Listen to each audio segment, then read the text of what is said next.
they rejected me 2 times before they accepted me. And I was like, you're rejecting my money? Are you kidding? You mean you're going to tell me that you don't want it? I was just so amazed by that. And then it became like a competitive thing, like, well, I'm going to get into Bookbub because they're the best. Oh no, you didn't.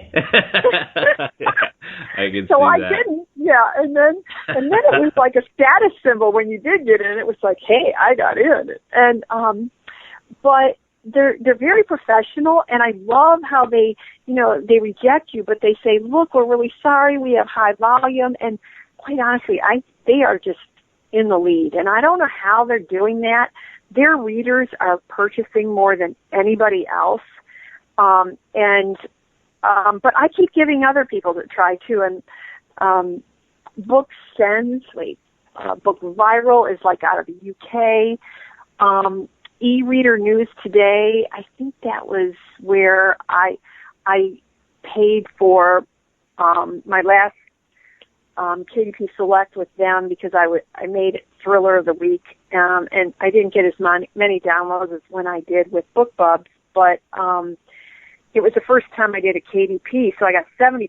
When I did with Bookbub, I only got 35% of those 99-cent sales. So it was much more lucrative the second time around. But the first time I did my KDP or my 99 cents, there was no Kindle Countdown deal at the time. So anyway, Kindle Books and Tips is another one. Book Blast, People Reads. I'm reading off of some of my things that I did here. Bargain Booksy. There's a lot of different ones out there, and I think you probably know more about this than I do, but if you go in and you look at these sites and do your homework as far as, well, how many, what's their Alexa rate, their Google Analytics, right. How much traffic are they getting and how many readers do they have? Is it worth the money? Because like some of these sites were only $3 to advertise, and I'm like, okay, I can do that. And I just felt like the more the better. And some of them were $50, but Bookbub was definitely by far the most expensive, but also the most profitable. Sure. And then I would just put, for instance, like a Bookbub ad at my Facebook site, and then boost it so that it was seen by more people that day. But Facebook has kind of changed some. I can't quite figure out. That's a whole other discussion. But I can't quite figure out what they're doing. But I think helped some too. And again, marketing isn't always measurable.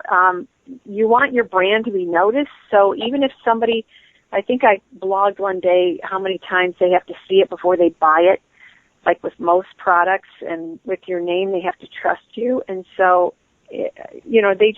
people need to see your book title, your name, a lot of times before they buy it. So anytime I can put myself in front of readers, I do. And, I have people that say, hey, I'm looking for somebody to interview. Anybody interested?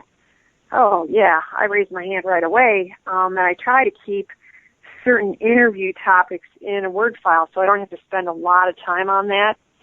I make myself a media page for every book so that if somebody's interested, I can just click and send them a media page.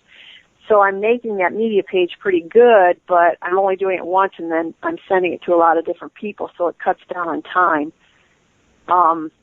A media page is just information about yourself and your book and your bio and your anything maybe that inspired you to write the book, maybe a theme, although, theme-based books aren't always, you want to appeal to a general market, but I found that sometimes appealing to knowing who your readers is really important so that you market to the right audience. Absolutely. And, I think I'm glad that you brought up all these different ones, because I think a lot of authors don't realize how many marketing options that they have. Now, first of all, I think the biggest mistake that people make is that they try to go after all these paid marketing channels before they've written a good book. Thanks again.